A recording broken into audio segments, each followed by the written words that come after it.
On today's episode, we are going to take a look at Netflix. They just reported earnings after hours, and the company is up over 10% right now. I took a look at their earnings, and there's some big moves coming for the company. Maybe not in product-wise, but the overall financial health of the company is just going to a whole new level. This is a great episode for those that are a current shareholder of the company and want to learn about the earnings, or if you just want to learn more about the company in general. Like always, my name is Jose Najarro. I am a self-taught investor who's been studying the market for over 6 years. Don't forget to hit the subscribe button. Don't forget to hit the thumbs up. And don't forget to get your free stock on Webull. The link is down below. On today's episode, we are going to take a look at the following. First, we're going to look at the overall earnings report. Then we're going to take a look at some technicals. And then we're also going to look at some historical numbers of the company and how it has been improving over the past year. So let's get started. All right, so for those that are not familiar with Netflix, I'm not sure how you would not be familiar with Netflix,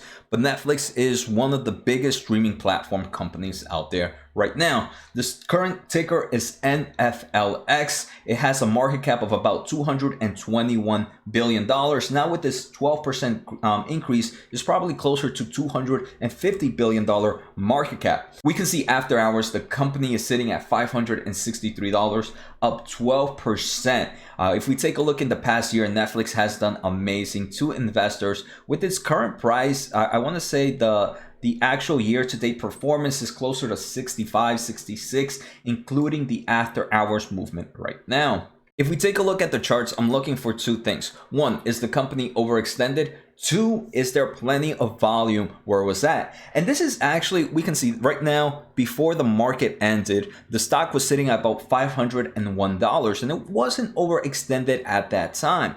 And this is actually what I've been seeing in a lot of big companies like Tencent, Nvidia, where right now the stock price hasn't really moved for about, I want to say 6 months. We can see here in July of 2020, it's been moving up and down. It's been very volatile, but it's been very kind of like concentrated within this price range of about $500. And there has been a lot of price movement here and kind of building up a base. And right now, after hours, the stock is sitting closer to 566. That is this top line right here. And we can see this is kind of like the peak it's kind of hit before. So now I'm not a technical analysis. I just like to look at them. So I want to say probably a lot of my technical guys are going to be like, Jose, is it going to break out of this top ceiling that it has right now? Or is it just going to do what it did similarly before and fall back down to this 500 levels? What I'm honestly, I'm not a holder of Netflix, but obviously I'm hoping the stock price breaks out. And like I said, I've seen this kind of movement right now happening in a lot of big companies right now, like Nvidia, like Tencent. Amazon has been moving the same ways. So hopefully after earnings this quarter, we might see a breakout in those. Obviously, that's not a guaranteed. It's just what I'm hoping. Now, if we take a quick look at their earnings, right? So Netflix reported fourth quarter 2020 earnings this past Thursday.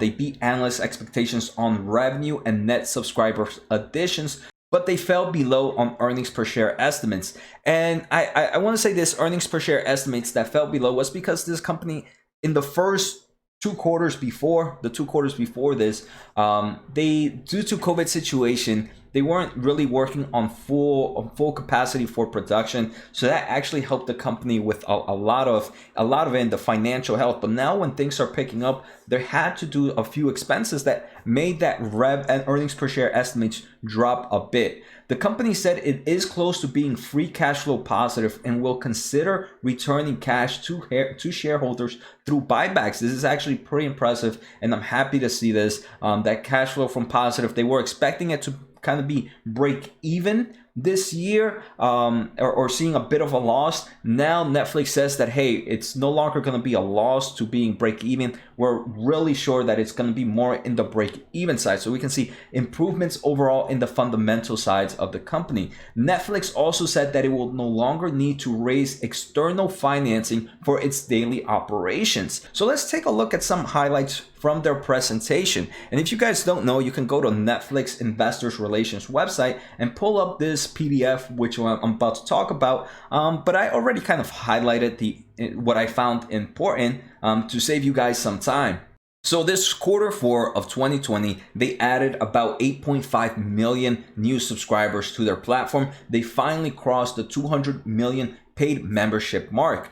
They recorded about 37 million paid memberships and achieved $25 billion in annual revenue. This was a 24% year-over-year growth in numbers. So we can see overall, I want to say COVID situation, unfortunately, was a horrible thing for families and everybody. But it was probably one of the best things to happen for Netflix and these streaming platforms. And the reason I say that is they saw a huge boost in subscribers growth these past few quarters. And because of that, they were able to collect a lot more revenue. Because of that revenue, because of COVID situation, they were also had to stop production. So they ended up saving money by not having those productions being made.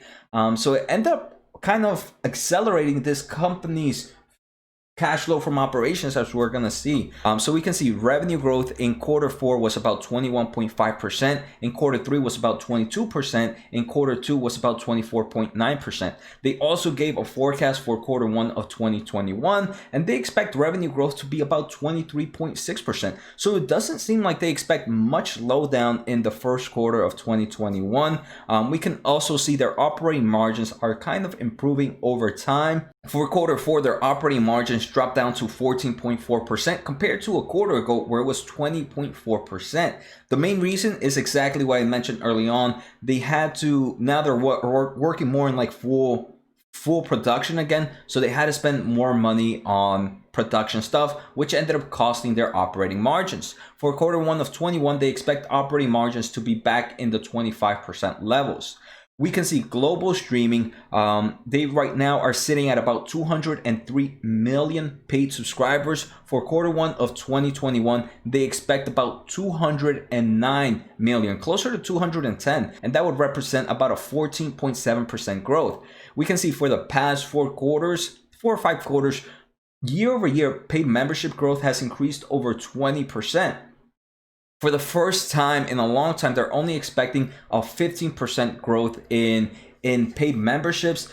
This is definitely showing a slowdown here. But at the same time, I don't consider it too much of a big issue. But I know some people might consider it. Like we mentioned, right, for the full year of 2020, the company made about 37 million new paid subscribers. Out of that, about 83% came from international growth. So we're going to see in a bit. Right now, the United States, Canadian region is probably their slowest growth right now. They're making a lot stronger growth in Europe, Middle East, and Africa. Is accounting for 41% of the full year paid membership ads, and the Asia Pacific is also making up the second largest contributor to this growth. So for 2021, here they kind of give us a forecast of what type of growth they're seeing. We can see 2020, like I said, was a great year for them. 2018, 2019 were also great years. For 2021, they're seeing moderate growth very similar to 2017. But remember, now they're already a big company. They have over 200 million paid subscribers. So for them to still see this type of growth, I honestly want to say it's pretty impressive. One thing I do like about Netflix is there's a lot of companies when kind of giving a forecast of future growth, they give very conservative numbers. But Netflix from the prior, I want to say I've been covering Netflix earnings for over a year and a half now, and they always strive for accuracy. They don't give you conservative numbers. They give you numbers that they think are reachable, and sometimes they don't meet those goals. But that's one thing I do like about their future guidance. This quarter, they saw a huge growth in competition, more like this year. They saw Disney entered in December of last year. Warner Media, Discovery has also entered the market, and there's so many other platforms out right now. So what Netflix is trying to do is they're trying to just strengthen around their original content. They're no longer worrying about licensing other deals. We can see, right, unfortunately, The Office left Netflix. That was one of my favorite shows. But the amount of original content that Netflix has, I want to say, is probably one of their biggest moats right now. And one of the main reasons I am a Netflix subscriber, right, it's because of all the original content that they have. They have original content in just regular television shows like The Crown, Out Lost in Space. They also have original films. This past quarter, they had The Midnight Sky. They also have, they do seasonal shows as well. For this past quarter, which was during the holiday seasons, they sent out a lot of holiday shows, and they put them on top of the list as well so people can watch. And again, they continue to ramp up the original content in different regions. They're doing in different languages as well, from Spanish to German to all these other countries. So like I mentioned earlier, the company now believes that they're going to be very close to being sustainably free cash flow positive for the full year of 2021, where previously they expected to be somewhere between -1 billion to about break even. That's, in my opinion, one of the greatest news out here, and this is what's definitely driving the stock price up. The second thing is that they believe they no longer need to raise external financing for their day-to-day operation. And they're also expected to always maintain some form of debt of somewhere between 10 to 15 billion dollars in debt for the next few years. And again, based on the amount of money this company is making, based on its earnings, that's, in my opinion, is not that bad of a debt. They have about $8 billion in cash at hand right now, 8.2 to be exact. And now they are saying that they are exploring ways to return money to shareholders through ongoing stock buybacks. All right, so now we can take a quick look at regional breakdown. Then I want to take a closer look at some other fundamental numbers. And finally, I want to end with my thoughts on the company. So for Q4, United States and Canada region only grew, I won't say only, but it's still insane, about 860,000 members.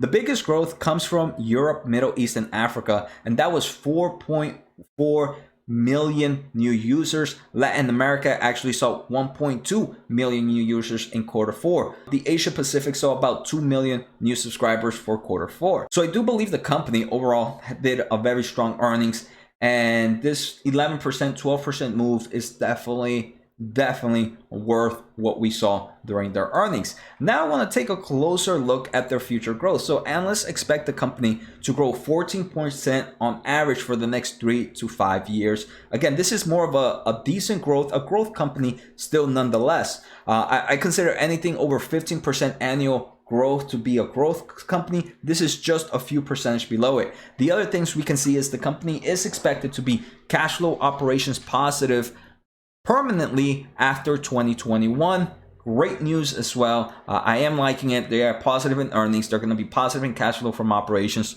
with strong revenue growth. If we take a look also at their past numbers, profit margins and trailing 12 months gross margins have been improving for the past few years. Gross margins have been improving from about 30%, are now reaching high 30%. So definitely improvement there. We can see this uptrend. Very similar to profit margins. Profit margins have been increasing from the low single digits to at least now low double digits. So overall improvements everywhere in the financial health. This is a true story of a growth company where they're very low profitable. They have very low cash flow from operations, maybe even negative, and then they start to improve over time as they grow more subscribers, as they grow their revenue, and now that starts to overtake this form of expenses. So here we can see net cash flow from operations have been improving drastically over the past few quarters. Obviously, due to COVID situation, I mentioned, I do believe it was one of the best things to happen for Netflix. Obviously, I'm not saying COVID was a great thing, right? I'm just saying for in a business standpoint, it was one of the best things to happen to Netflix. Their operating cash flow margins went from negative to now trailing 12 months being closer to about 4%.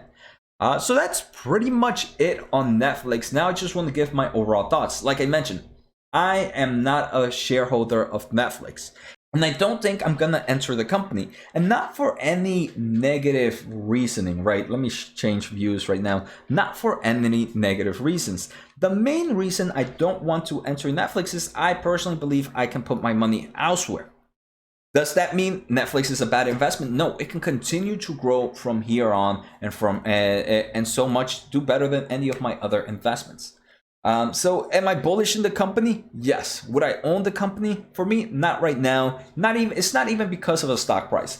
But let's say I wanted to enter Netflix. How would I play it? And remember, this is not advice, just how I would do it. Let's say if I wanted to enter Netflix, Right now, with the strong 12% up, I would probably just buy in with this very small position, get some skin in the game. Then every week or so, if I want to keep improving my skin in the game, keep adding a little bit here, a little bit there, pretty much just dollar cost averaging. At the current price that it's at right now, I personally, again, everybody's risk tolerance is a bit different, but I personally wouldn't open up with a big position. So let me know in the comments, how are you guys playing Netflix? Are you guys going to, are you guys planning on selling? Are you guys planning on buying? Are you guys just planning on watching and sitting in the back lines? And what are your thoughts on their earnings? I thought their earnings were actually pretty great, and I'm really happy to see them do great. I do believe this is big news for other streaming platforms. I talked about other streaming platforms like Disney. One I recently just entered was Curiosity Stream, which is a very growth, very brand new streaming platform. So if you guys want to check out my video, make sure to subscribe and make sure to check those other out as well. Take care, guys. Have a good night and see you next time.